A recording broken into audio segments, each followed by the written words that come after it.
አሰላም አሌይኩም ወራህመቱላሂ ወበረካቱን። ውድና የተከበራችሁ ውድ ቤተሰቦቼ እንዴት ናችሁልኝ? እኔ ያለሁኝ አልሐምዱሊላህ። ክርስቲያን ወገኖቼ ሰላም ሰላም ብያለሁ። ለቤቴ አዲስ ከሆናችሁ ውድ ቤተሰቦቼ ላይክ፣ ሼር፣ ሰብስክራይብ ያደረጋችሁ አበረታቱኝ።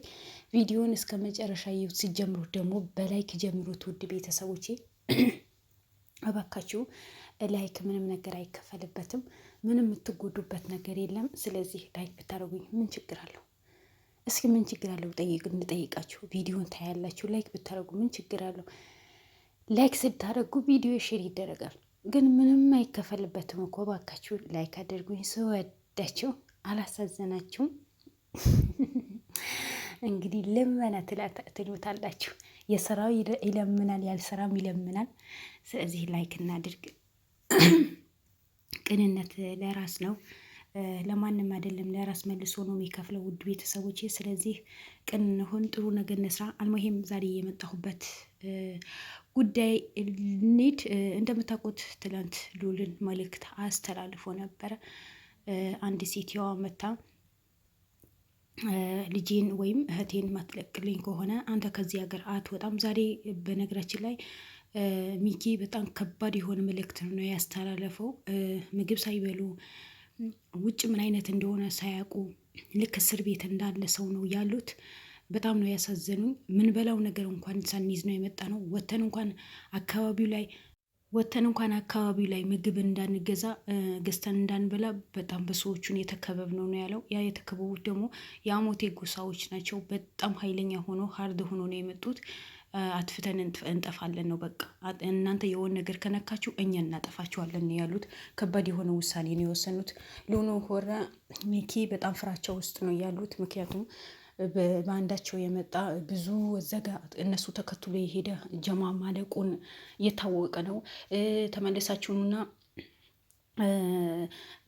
ምንም ማያውቅ ምስኪን ማህበረሰብ ማለቁ አይቀርም። ስለዚህ ሚኪ እባካችሁ ባላችሁበት ሁላችሁም በዱዓችሁም በጸሎትን አግዙን። እኛን ማገዝ የምትችሉ አካላትም በአካል መታችሁ ያለውን ነገር ከጎናችሁ ሆናችሁ ብታግዙን የሚል መልእክት ነው። በጣም ከባድ የሆነ መልእክት ነው ያስተላለፈው። ምክንያቱም ይሄ ነገር ከባድ እንደሆነ ያስታውቃል። ከዚህ በፊት እነሱ እንደዚህ አፋቸው አፍ አውጥተው አግዙን እባካችሁ ተባበሩን ብለው ለምነውም አስለምነውም አያውቁ ነበረ። ግን አሁን ኬዙ በጣም ከባድ እንደሆነ ነው የተረዱት። ምክንያቱም ትላንት የመጣች ሴትዋ ሉል ላይ የተናገረችው ያወራችው ነገር አይታችኋል። ሬሳችሁ ከዚህ ሀገር ይወጣል፣ እናንተም አርፎ ተርፎ እናንተም ተውትና ቤተሰባችሁ ድረስ ሄደን ነው እናጠፋችኋለን። ማንን እንደነካችሁ አላወቃችሁም። ከኛ ጋር ትወዳደር፣ አርፈህ ተቀመጥ ብለንህ ነበረ። ግን አንተ በምንም ሁኔታ ከኛ ጫንቃ መውለድ አልቻልክም። ስለዚህ ህይወትህን ሳይጠፋ ሬሳህን ከዚህ ሀገር ወደ ሀገር ሳይላክ በስርዓት ብትወጣ ይሻልሃል ብላ ነው በጣም ተናግራ ነበረ። ሌላ ነገርም ተናግራ ነበር። በእርግጥ ግን እኔ መናገር አልችልም። ምክንያቱም ኢትዮ የማይፈቅዳቸው ነገራቶችን መናገር ክልክል ነው። ስለዚህ በአሁን ሰዓት ሉል ላይ ሆነ የሉል ክሩሞችም ሆነ እነሚኪም ጋር ሆነ ያለውን ጭንቀት በጣም ከባድ የሆነና በጣም አስፈሪ የሆነ ነገር ነው የሆነባቸው። ስለዚህ ዛሬ ሁሉ ነገር ተወያይተው ያለውን ነገር እኛ እነሱ እንድቀቅና የሁለት ሴቶች እንደተያዙ ታውቃላችሁ። በቁጥጥር ስር ውለዋል። አንድ ዲና ወክላ የምታወራዋ ነገሩ የምታስፈጽሙ፣ አንድ ደግሞ የዲና ወክላ የምትከላከል ወይ ሁሉ ነገር የምትሰራ ሴትዋ እህት ተብዬውናት ታናሽ እህት ተብዬውናት በሉል እጅ ያለችው ተይዛለች። የህግ አካላትም አለ። ነገር ግን እቺ የተያዘችው ዋና ዲናን ወክላ የምትሰራ ሴትዋ ምንም ምትፈራ አይደለችም። ምንም አይሞቃትም፣ ምንም አይደንቃትም። የማንም ሰው ህይወት ቢጠፋ ግድ የለሽ ሴት ናት። ለነገሩ ትልቅ ሴት እኮ ናት። ነገራቶችን እንደዛ አይደለም።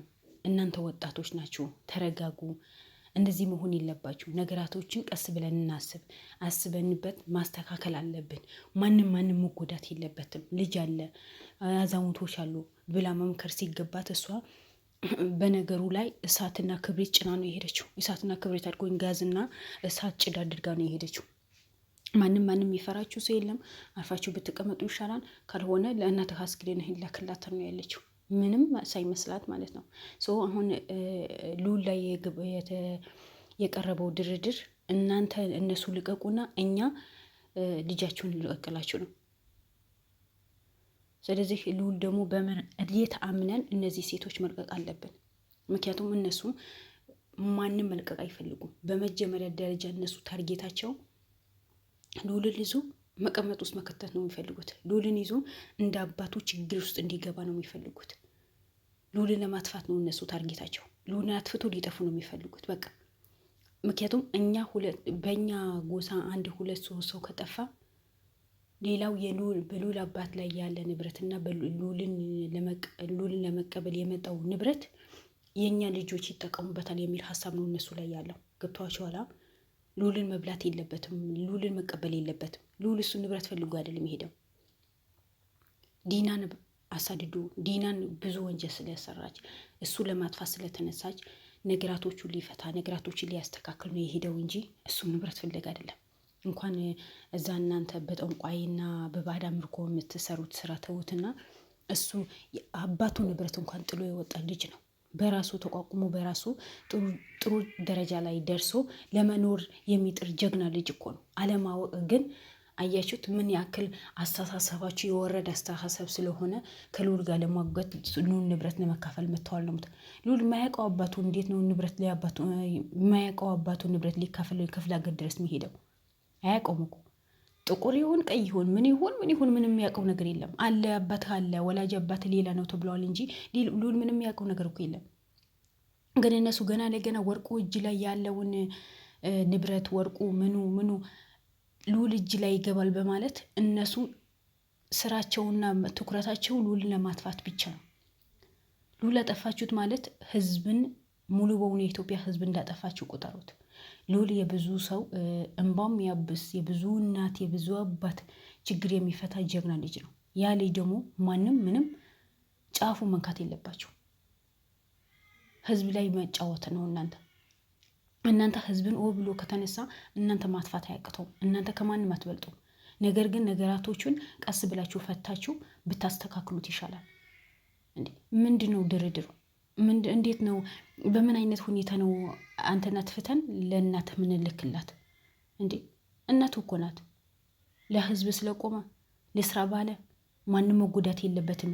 እሱ ሲጀመር ሉል ያለውን እኮ የአሞቴን ጎሳ ሆነ የሳምራዊት ጎሳ ላስታረቅ፣ ተዋዳችሁ ኑሩ፣ ወንድማሞቾች ናችሁ፣ ትታችሁት የምትሄዱ ንብረት ነው። ስለዚህ ተዋዳችሁ ተፋቅራችሁ ኑሩ፣ ላስታረቃችሁ ነው ያለው እንጂ ሉል ምንም አይነት ነገር ላድርግ አላለም። ምንም አይነት ሁኔታ ልስራ አላለም። ስለዚህ እባካችሁ ሉል ላይ መሰነዝሩት ምላስና እጅ ብትቆጠቡ ይሻላል። ነገ ዋጋ ያስከፍላቸዋል። ሚኪ ብዙ ስራ ሰርተዋል፣ ብዙ ነገር ታግለዋል። ግን እንደዚህ ፈርቶ አያውቅም። ሚኪ በጣም ስጋት ውስጥ ነው ያለው። ሲያወራ ጊዜ ራሱ የሚያወራው በሙሉ ጠፍቶበታል። ምግብ እንኳን ሳይበሉ ነው ያሉት። የሚጠጡት ውሃ እኮ ጠፍተዋል። ምክንያቱም በየቦታው ዲናን ለማጥፋት ዲናን የንብረት ሊቀሙ ዲናን እንደዚህ ሊያደርጉ ዲና ምናምን ሰዎች መጡ ተብሎ የሰፈር ሰው በሙሉ ተወርቶላቸው የሰፈር ሰዎች ደግሞ እነሱ ነው የሚጠብቀው። እውነት ጠላት አድርጎ ነው ያዩዋቸው። ምክንያቱም እነሱ ሰፈር ሰዎች ዲናን ጥሩ ነገር ስለምታደርግላቸው፣ ስለምታበላቸው፣ ስለምታጠጣቸው እሷን ለመደገፍ ነው የሚሞክሩት። የሉል ጥቅሙ የሉል ጣዕሙ ሉል ምን አይነት ልጅ እንደሆነ አሳቢ ልጅ እንደሆነ ለህዝብን የሚቆም ልጅ እንደሆነ ምንም አይነት ሰው ላይ ክፋት እንደማይሰራ ህዝብን እንዳያጠፋ ቢያውቁ ኖሮ እንደ እንቁላል ተንከባክቦ ይዞት ነበር። አለማወቅ አንዳንዴ ያስደፍራልም ያስገድላልም። ይሄ የታወቀ ነው። ስለዚህ እባካችሁ በጣም ጥንቃቄ ማድረግ አለባችሁ። አንድ ውሳኔ መወሰን ያለባችሁ፣ ወይም ደፍራችሁ ገብታችሁ እነሱ መያዝ አለባችሁ፣ ወይም የተያዙ ሴቶችን ሰታችሁ ብሩክ ክሩቤንን መቀበል አለባችሁ። ይሄ በሙሉ ፊትን የምትፈተኑት እኮ ለክሩቤ ብላችሁ ነው እንጂ ጣል አድርጋችሁ ትወጡ ነበር። የሳምራዊ ጎሳም የአሞቴ ጎሳ ለምን አይባሉም? እስካሁን ተባልቶ እንደፈለጉ የኖሩ ህዝቦች ናቸው። ግን እዛ ጋር ክሩቤ በማያውቀው ነገር ገብቶ እናንተም ጭንቀት ውስጥ ገባችሁ፣ እሱም ጭንቀት ውስጥ ነው ያለው፣ ቤተሰብ ጭንቀት ውስጥ ነው ያለው። ክሩቤ የሆነ ነገር ቢሆን ከሉል ራስ ላይ አይወርዱም የክሩቤ ቤተሰቦች። ምክንያቱም ሉል ልኮት ነው የሄደው። ስለዚህ ልዑልም ሆነ ክሩቤም ሌሎቹም የክሩም አባላቶች በሙሉ አንድ ውሳኔ መወሰን አለባቸው። ምክንያቱም አንድ ነገር በህይወታችን ሲመጣ በአንዱ ማስማማት ነው አለብን እንጂ ሁለት ወዶ አይሆኑም። ወይ መስጠት ወይ መቀበል፣ በቃ ያለው ነገር ይሄ ነው። ስለዚህ በአንድ ነገር መስማማት አለባቸው። እዛ ጋር በሰላም መውጣት አለባችሁ። ያለውን ነገር ተደራደራችሁ፣ ክሩቤን አምጥቶ በእጃችሁ ሲሰጧችሁ እናንተም ልጆቹ ሰጥታችሁ ክሩቤን ይዛችሁ ከዛ ሀገር በቶሎ መውጣት አለባችሁ። በቃ ሀገሩ ልቀቁት። እነሱ ባዕድ አምልኮ ስላለባቸው ከሴጣን ጋር አብሮ ስለሚሰሩ ስራቸው በሆን ከሴጣን ጋር የተያያዘ ነገር ስለሆነ እነሱ ሴጣናቸው ሊቀያየር ይችላል። ምክንያቱም እነሱ ሰው አይደሉም እኮ ሴጣን እኮ ናቸው። እንዴ የሰውን ህይወት የሚያሳዝናቸው ሰዎች ናቸው ይባላል። ከሰው ጋር ይቆጠራሉ። እነዚህ ከሰው ጋር እኮ የሚቆጠሩ ሰዎች አይደሉም። ምክንያቱም ምንም አይነት ዝነት የላቸው። ምንም አይነት የሰውን አያዝኑ። ሰው ሞተ፣ ዳነ፣ በላ፣ ጠጣ ምንም ያገባቸው ነገር የለም። ብቻ እነሱ ብር ያገኙ። ከዚህ በፊት የምታስታውሱ ከሆነ የሉል እናት እሷ ብር የምታገኝበት ነገር ከሆነ ልጅዋ ትሸጣለች፣ ተጠንቅቃት አክስትህን ብለው ነበር። ያ ነገር እውነት ነው። በቃ ከእነዚህ ከአረመኔ ሰዎች ውላ ነው እሷም የእነሱ ባህሪ ለምዳ የእነሱ ባህሪ ለብሳ ሰው ቢሞት ሰው ቢተርፍ ምን ቢል ምንም የማያገባት ሴት ነበረች። ስለዚህ እባካችሁ ልዑል ያላችሁ አማራጭ አስረክባችሁ ተረክባችሁ ከዛ ሀገር ለቃችሁ ውጡ። እነሱ ከፈለጉ ይፋጁ፣ ከፈለጉ ይታረቁ፣ ከፈለጉ ይኑሩ፣ ከፈለጉ ይሞቱ። ያቅማችኋል አድርጋችኋል፣ ለፍታችኋል፣ ደክማችኋል። እነሱ ግን ሊታረቁ አይፈልጉም። ምክንያቱም እነዛ ንብረት ይፈልጋሉ፣ እነዛም ንብረት ይፈልጋሉ። ነገ እኮ ንብረቱ ተውት ይሄዳሉ። ግን በመሀል የሚጎዳ ምንም ማያቅ ምስኪን ማህበረሰብ ነው እኔ የሚያሳዝነኝ። ስለዚህ እባካችሁ እኔ ያለኝ ምክር እንደ እህትነት እንደ አቅሜ እንደ ሰው ያለኝ ምክር ትሉ ብላችሁ ከዛ ሀገር ለቃችሁ መውጣት አለባችሁ። በቃ ተዋቸው። በፈለጉ ሰዓት እነሱ ይታረቃሉ። እባክህ ልዑል ልጆች አሳምነህ ክሩቤን ይዛችሁ ከዛ ሀገር ውጡ። ሜኪም ቢሆን ጠንከር ያለ ውሳኔ ነው የወሰንከው። በዚህ ነገር መወሰን አለባቸው። ምክንያቱም እነሱ የሆነ ነገር አስበው አቅዶ ተነስቶ እኮ ነው ሴትዮዋ እንደዚህ መታ እናንተ ላይ ያልሆነ ቃላቶች የምትናገረው። እናት ሆና እንኳን እንደ እናት ናት፣ ርህራሄ የሌላት እናት ነኝ ብላ እንኳን ምንም ማታስብ ሴት ናት። ስለዚህ እባካችሁ በጣም ጥንቃቄ ማድረግ አለባችሁ። ከዛ ሀገር ትሎ ብላችሁ ለቃችሁ መውጣት አለባችሁ። እናንተም ተጨናንቃችሁ እኮ እኛም ጭንቀት ውስጥ እንድንገባ ነው ያደረጋችሁን። ስለዚህ እባካችሁ ለህዝብ ማዘን አለባችሁ፣ ለቤተሰባችሁ ማዘን አለባችሁ። ከዚህ ጉዳይ ካሁን በኋላ እጃችሁ ማውጣት አለባችሁ። ፈጣሪ ይጠብቃችሁ። ባላችሁበት ሰላማችሁ ይብዛ። ባይ ባይ። ሰላም አለይኩም።